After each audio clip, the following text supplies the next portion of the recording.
Attorney Kapunan, ganito pala katindi. Kaya pala tila ginawa niyang mga estudyante ang ilang defense counsel sa impeachment ni VP Sara. Ginawang masterclass ang impeachment court at pinuri ng marami. Halika, atin itong pag-usapan mga kaibigan. Attorney Kapunan, ganito pala katindi. Hindi na nagulat ang legal community sa ipinakitang husay at bagsik ni Attorney Lorna Pataho Kapunan sa 3 araw na impeachment trial ukol sa kontrobersyal na confidential funds. Anak ng huli at kinalang Supreme Court Associate Justice Lino M. Pataho, si Attorney Kapunan ay may bitbit na hindi mapapantay ang kredibilidad at legal credentials. Nagtapos bilang top student sa University of the Philippines, UP Diliman, sa kursong AB Political Science at Bachelor of Laws, kung saan naging miyembro siya ng editorial board at pinarangalan sa Order of the Purple Feather o Honor Society ng UP Law. May mga specialized certificates mula sa mga prestigyosong institusyon tulad ng Cambridge University patungkol sa International Humanitarian Law, National Institute of Humanitarian Law sa Sanremo, Italy at World Intellectual Property Office. Founder ng Partner Kapunan and Castillo Law Offices na may halos 50 years na o 48 years to be exact sa aktibong pag-aabogado. Bumuhat ng makasaysayang kaso tulad ng kauna-unahang writ of kalikasan sa Supreme Court at ang class suit laban sa discrimination sa mga flight stewardess ng PAL. Naging lawyer ng mga sikat na mga celebrities. Dala ang 5 dekadang legal pedigree na ito. Nagboluntaryo siya na maglingkod ng pro bono sa impeachment trial. Ibig sabihin, walang bayad. Dito naganap ang viral na kaganapan, ang paraan ng kanyang pagpapatakbo sa paglilitis at pagharap sa defense panel ay tinawag ng ilan sa mga eksperto na isang ganap na masterclass na nagmukhang parang nagtuturo lamang sa mga estudyante sa law school. And based on the analysis review, it's Attorney Lorna Kapunan's masterclass based on the mga reaction and feedback.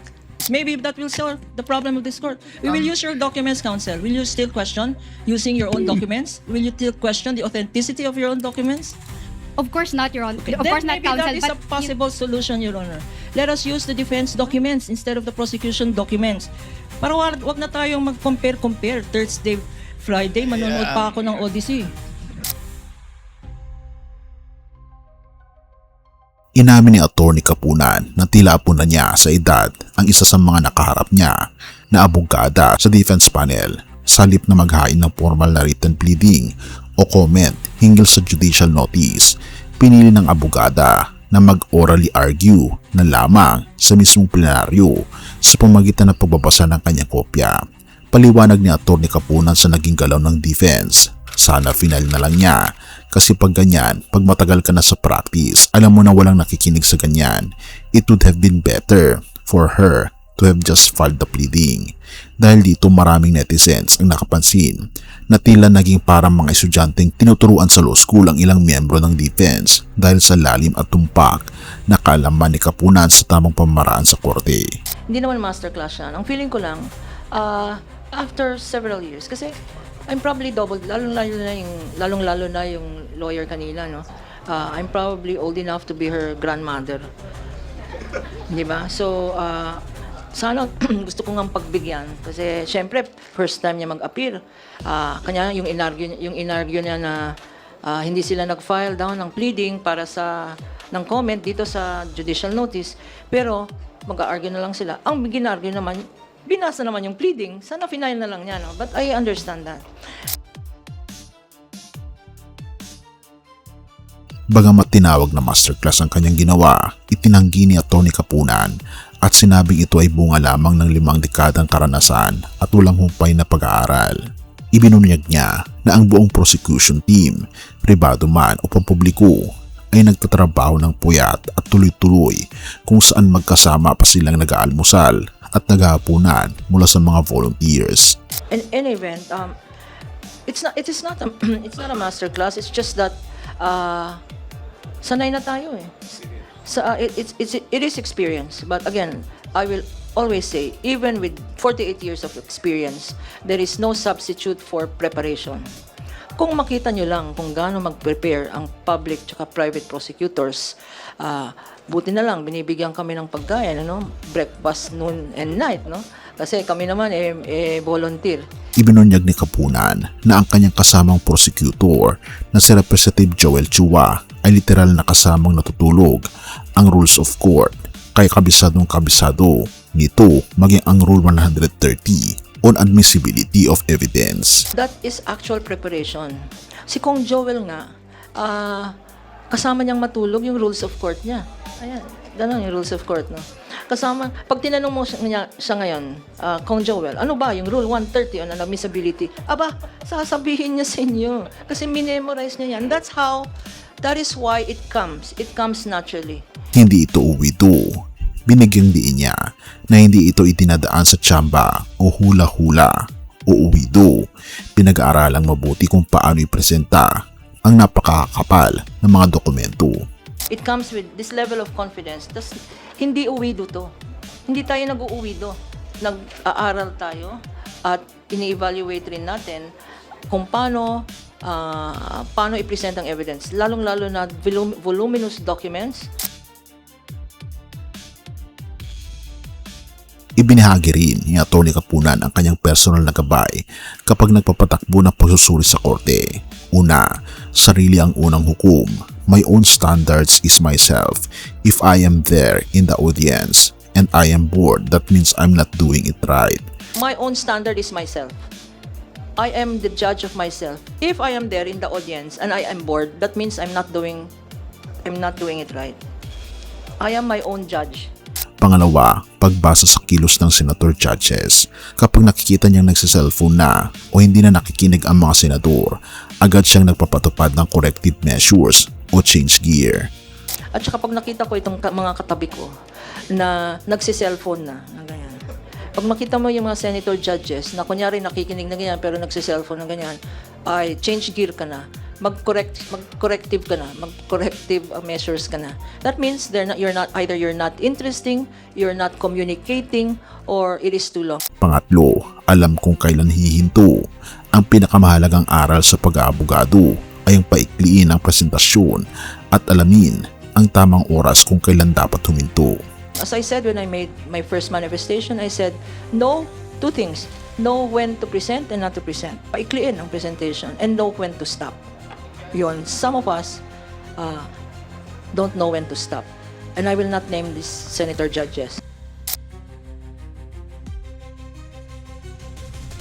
Naging katatawanan at kapansin-pansin din sa publiko ang mga gawa-gawang pangalan sa mga acknowledgement receipts ng confidential funds na isiniwalat sa paglilitis.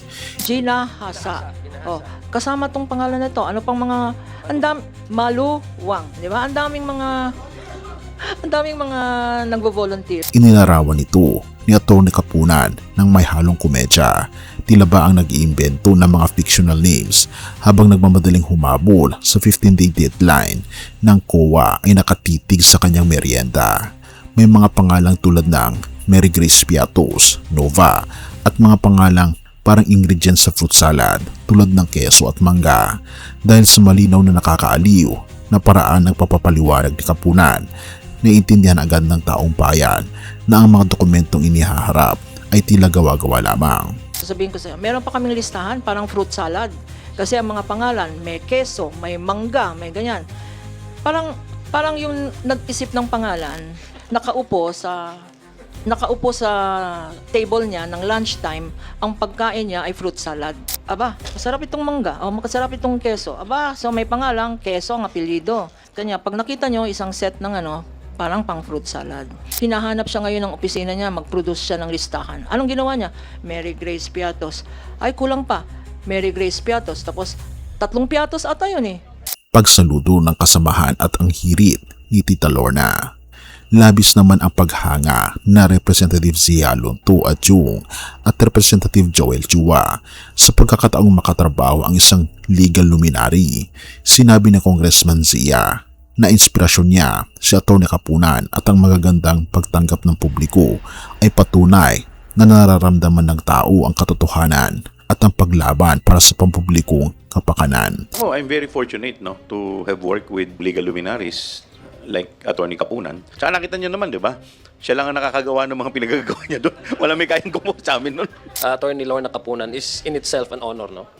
She's an inspiration. But kasi maski gaano ka kagaling na abogado, but if you don't really believe in what you do, hindi yon automatically maiintindihan at ma-identify ng taong bayan sa'yo. Dahil sa sunod-sunod na papuri ng kanyang mga kasama, mabilis na humirit ng patawa si Atty. Kapunan.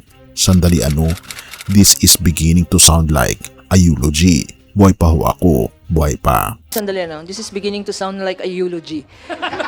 Buhay pa ho ako, buhay pa. Purihin ang ating Panginoon Diyos and have mercy, O God.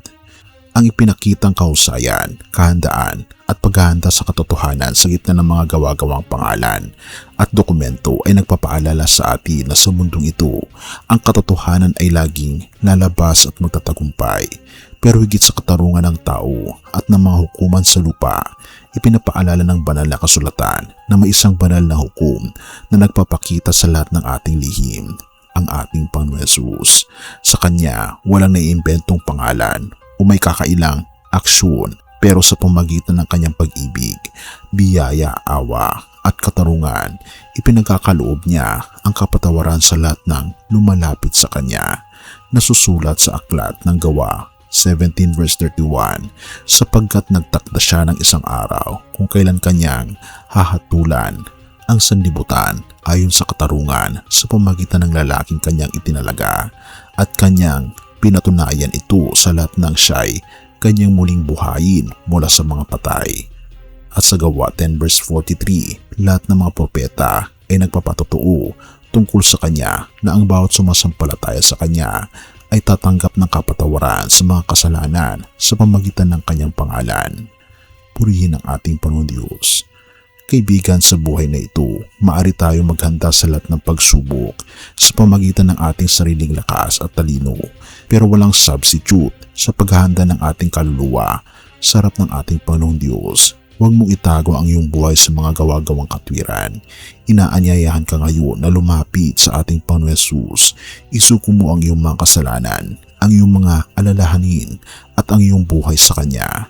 Siya ang tanging tagapagligtas na nag-aalok ng Kanyang sariling buhay upang ikaw ay makatanggap ng walang hanggang biyaya, awa at tunay na kapayapaan. Purihin ang ating Panginoon Diyos at tayo manalangin. Ama naming Diyos na mga pangyarihan sa lahat na nasa langit, lumalapit po kami sa iyo ngayong araw na may pagpapakumbaba. Salamat po sa pagpapaalala sa amin sa kahalagahan ng katotohanan, katarungan at katapatan sa aming lipunan. Patawarin niyo po kami sa aming mga pagkakasala at sa mga pagkakataong nagtatago kami sa aming sariling mga maling katwiran. Salamat po sa iyong dakilang pag-ibig, biyaya at awa na ipinagkakaloob mo sa amin sa pamagitan ng iyong anak na walang iba kundi ang aming Panginoon Hesus. Isinusuko po namin sa iyong mga kamay ang aming mga puso, ang aming mga pamilya at ang aming bayan. Naway ang iyong katwiran at kapayapaan ang maghari sa aming buhay.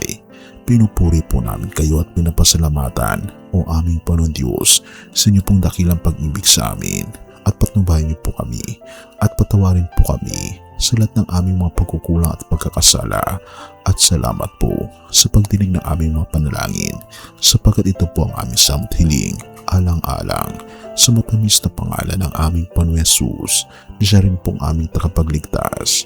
Amen. Bago natin ipagpatuloy, kaibigan, siya nga pala ang Great Controversy, na isa sa mga pinaka-kontrobersyal na libro dahil tumutukoy ito sa mga propesiya sa libro ng Daniel at Revelation na nagaganap na sa panahon natin ngayon, bago ang pagdating ng ating Panginoong Diyos ay pinamimigay na namin ng libre sa pamamagitan ng PDF. At ito ay nasa limited lamang na panahon, kaya i-click mo sa description sa baba upang ma-avail mo, kaibigan, ang napaka-importanteng libro ito na magbubukas sa iyo sa mas maliwanag mong hinaharap. Purihin ang ating Panginoong Diyos at tayo magpatuloy.